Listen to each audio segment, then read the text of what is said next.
Okay, so what's good with y'all guys? BB Entertainment, welcome back to yet another reaction. This is by, what's his name again?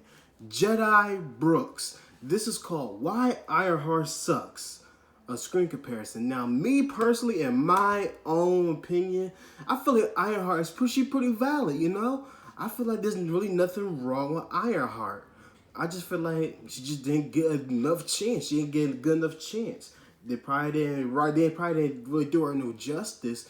Now her suit does kind of look a little weird, like a Power Ranger suit. I guess you can say that, but at the end of the day, I feel like Ironheart, she has potential to be a very good character, but she's not supposed to replace Tony. So y'all need to stop saying that. She's not supposed to replace her for Iron Man.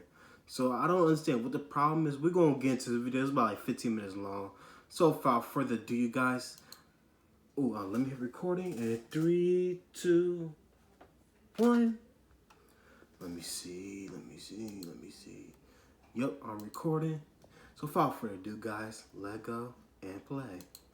The MCU has been quite the adventure. A franchise built up for over a decade, with a core focus on characters and world building, readapting decade-old comic book characters for the big screen, allowing us to get invested in their stories, establishing continuity throughout several films, and building up to blockbuster collaborations with our heroes. There have been plenty of superhero films in the past, but it wasn't until the success of Blade that they truly became profitable, setting the stage for IPs like Spider-Man, the X-Men, even Daredevil and the Incredible Hulk, and then raising the bar even higher with Batman Begins and The Dark Knight. My picks for the two films that help superheroes be taken seriously in the mainstream, grounding the genre and managing to reach a wider audience. But when it comes to the MCU, there's no film that deserves more credit than the first Iron Man, definitely. And the incredible performance of Robert Downey Jr. One of the best origin stories. Bro, I swear, no other actor will be able to play Iron Man, bro, in live action. Robert Downey Jr., he was born to be Iron Man. That's exactly why Iron Man is basically my favorite Marvel character besides Spider-Man and Black Panther. And the perfect way to set up a franchise.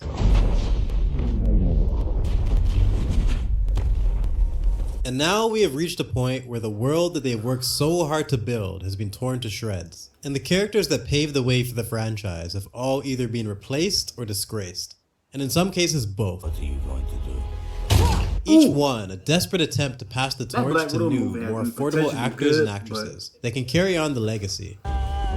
But none of them is insultingly frustrating as Riri Williams' Ironheart, a character that confirms that not only do they have no understanding of why this worked in the first place, but they genuinely don't care about their own legacy and are all too eager to permanently stay in the franchise just to keep the money train flowing.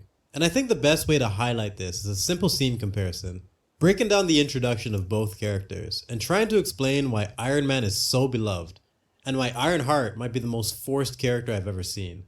He is introduced in the back of a military vehicle, obviously not dressed for combat while he sips his scotch. And after noticing the vibe of the room, he tries to strike up a conversation to cut the tension. I feel like you're gonna pull over and snuff me. What, you're not allowed to talk? Hey, Forrest. We can talk, sir. Oh, I see, so it's personal? It would be really easy to remember the scene just for the jokes and banter, but what stands out to me the most is the efficiency, and how much they managed to accomplish in one scene. Before he even says a word, we get a clear idea of how people view him and the mystique he has managed to cultivate. That even armed soldiers are nervously anxious around him. No, you intimidate them. Good God, you're a woman. I honestly couldn't have called that. I mean, I'd apologize, but isn't that what we're going for here? We get a showcase of his charisma and his ability to control the room, something that is a key feature of his throughout the series. And what I think is most impressive is we get a brief insight into his ideology, cleverly disguised as a joke. Please, no gang signs. No, throw it up, I'm kidding. Yeah, peace. I love peace. I'd be out of a job with peace. And after being severely wounded by his own weapons, they set the stage perfectly for a flashback, where they take the time to explain his entire history and reputation, while also hinting to future conflict with the film's villain, while continuing to reinforce the traits that they established in the first scene, his captivating mystique, his ability to win the room, and how seriously he takes his business. It's an imperfect world, but it's the only one we've got. I guarantee you, the day weapons are no longer needed to keep the peace, I'll start making bricks and beams for baby hospitals. They show us enough to get the full picture of his life as a billionaire genius, while also displaying his flaws and arrogance. Hey Tony, remember me? Sure don't. A part of the reason Robert Downey Jr. was picked in the first place was because of his turbulent past and believing that that would translate on screen, and they definitely nailed it. The amount of work that they put in to develop his character in such a short amount of time is why the cave scene is so impactful. After being captured and forced to build his own missile for the enemy, we see Tony showcase all of his skills, thanks to the help of Yezin, the man who saved his life. Even under such harsh conditions, he still displays his technical knowledge and shows us why he's considered a genius. And upon his escape, he's forced to truly question his life's work as he listens to the words of a dying man, after Yezin sacrifices himself to buy him time. Both here due to the weapons that Tony created. Come on, you're gonna go see your family, get up. My family's dead. I'm going to see them now, Stark. Thank you for saving me. Don't waste it. Don't waste your lives. He returns home with his newfound perspective, eager to make a difference in the world, but no longer with weapons of mass destruction. I saw young Americans killed by the very weapons I created to defend them and protect them. And I saw that I had become part of a system that is comfortable with zero accountability. I came to realize that I have more to offer this world than just making things that blow up. And that is why, effective immediately, I am shutting down the weapons manufacturing division of Stark International. So he goes to work on perfecting the suit that he used to escape the cave, using the arc reactor technology he developed. And we get to watch the entire creative process, from concept to testing to paint job. Stay put. Nice. You're of no benefit at all. Move down to the top. And after being undermined by his own business partner, he's forced to take actions into his own hands, culminating in the iconic scene where he rescues the hostages and destroys the stolen weapons, trying to provide some kind of justice.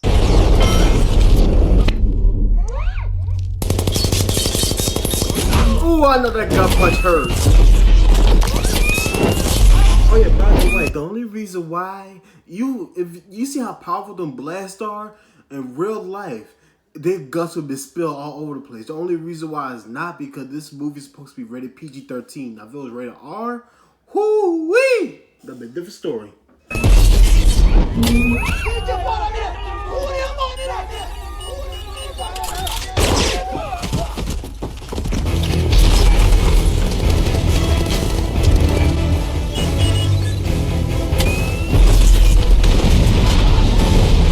Fantastic and truly memorable introduction.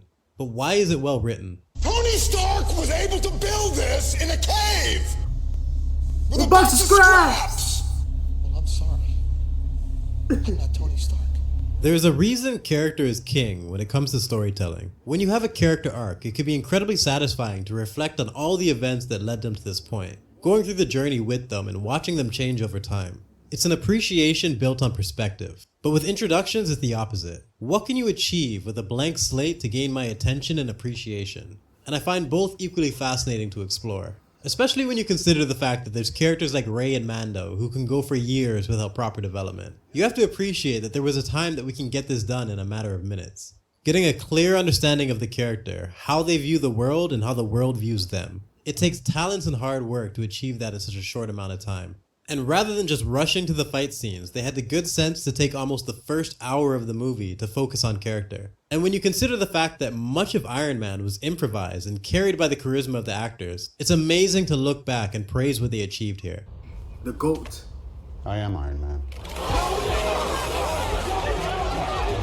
Now, let's compare that to Ironheart. She is introduced as an MIT student after Wakanda discovers she built a vibranium detector and are trying to track her down. And considering the incredible blueprint they have access to, you would expect a clear understanding of how to make a character appealing. But instead, the very first thing we see her do is snatch someone's phone out of their hand and say, "You forgot to pay me." It's in my mind. It's 800, right? 800 was yesterday's price. A very strange choice for an introduction, as there is plenty of other ways to show us that she's a genius, without being a prick. Shuri attempts to blend in as a student, and after wrongfully assuming that it was another drop-in, she is shocked to see the Princess of Wakanda at her door. I'm here about the vibranium detector that you built for the CIA. She explains that she's in great danger and that she can't stay here. The machine that she created is causing problems for Wakanda and Namor's people, and they're coming after her. Gather your things and come with me. Right now. But Riri says she can't because she has class. Almost like she didn't hear a word Shuri just said. I got differential equations class in like 15 minutes. Then instead of discussing it further, she tries to run away to the bathroom. Ooh! Iman. only to be blocked by the bald-headed demon, who must have climbed up through the toilet to break in. And then she proceeds to yell at them to get out, totally ignoring Shuri's warning once again. Do not take another step toward me. Whips a boombox at her head so we can get some comedy. She scoffs at Riri's lack of manners, and even after having a boombox whipped at her forehead, they still have her say, I like it. Because apparently that's Marvel's only trick. Having established characters that we like say that they like our new hero, because that's how you do character, right? I like this one. Riri lifts up more things to throw for absolutely no reason, and then the BHD threatens to knock her out and take her by force. And after being threatened by a spear-wielding madwoman from under the sink, and warned that she's in great danger staying here, the film decides it's time for more jokes to cut this tension. You need to be conscious of the way that you look. Walking around here with all that ash on your head.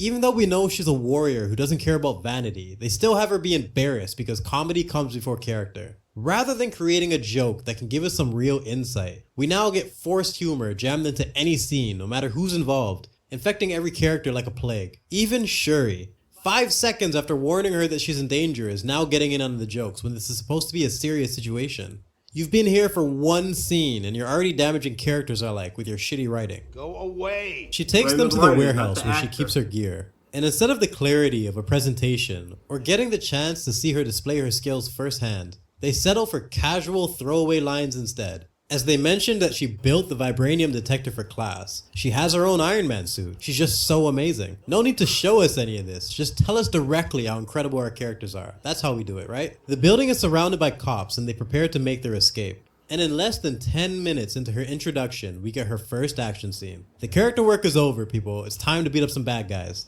Except unlike Iron Man's first scene against actual terrorists who stole his shit, these cops are just doing their job and are ultimately just trying to keep her safe. As much as they botched the intro to rush to this fight, this is still a great opportunity for character building and to see how she handles this delicate situation. Oh shit, she got an Iron Man suit. Stay where you are. I like that scene. What the fuck? Instead of just flying out immediately as the roof was clearly open, she blasts one of them in the face first and makes her escape. What the hell is your problem? Shuri and the demon drive away with the cops in full pursuit. And after being tracked by a surveillance drone and having the bridge cut off, we get the incredible honor of seeing her rip off one of Tony's most iconic scenes. Remember how when learning to fly, he discovered the icing problem and almost got himself killed?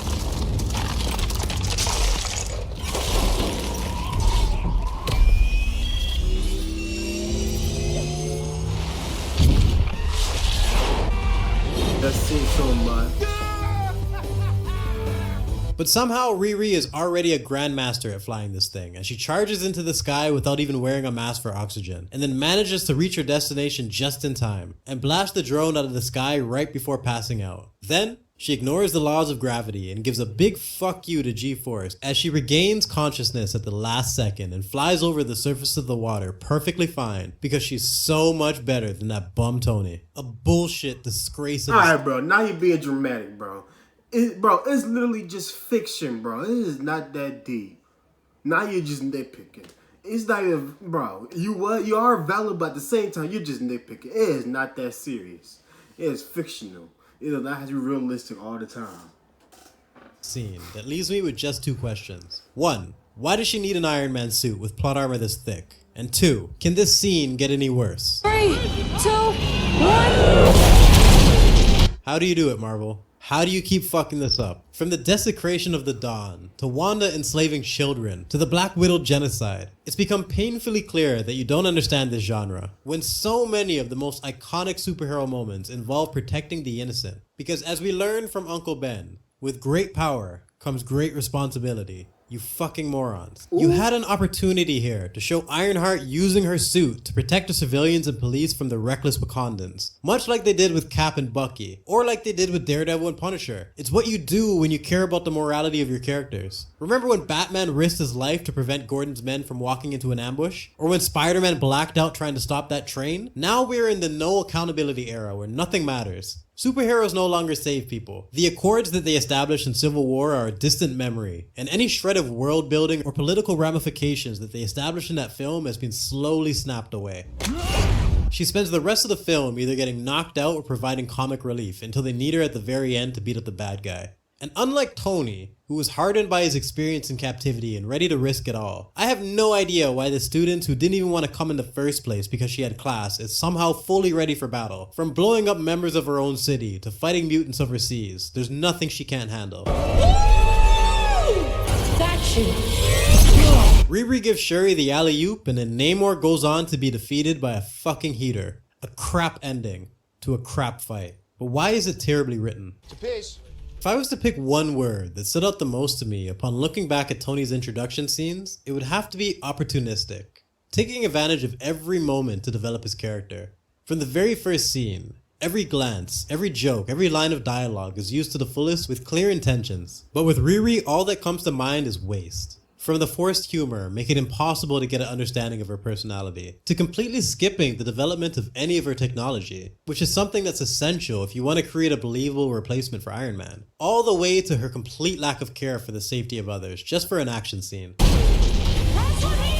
Where the process of Tony going from warmonger to vigilante was clear to follow, I have no idea what their goal was with her. From her morality to her motivation, they somehow managed to botch everything. The time dedicated to developing characters is what made this franchise work in the first place. And now they have traded in the attention to detail that built such a loyal fan base in exchange for forced characters that nobody wants, expecting the same results. Tony created a new kind of technology in order to escape his captors and fight for his freedom. He then went on to use that technology for the good of mankind after seeing all the harm his weapons have caused. You're gonna kill yourself, Tony. I shouldn't be alive. Unless it was for a reason. Riri built a machine to spite her teacher because he said she sucks and couldn't do it. Professor said I'd never be able to do it. This machine started a war that got innocent people killed, and when asked to help, she tells them to fuck off because she has math class. These two are not the same. And the fact that you put so little effort into a character this important is another cold reminder. Bro, they wasn't meant to be the same though. They really wasn't.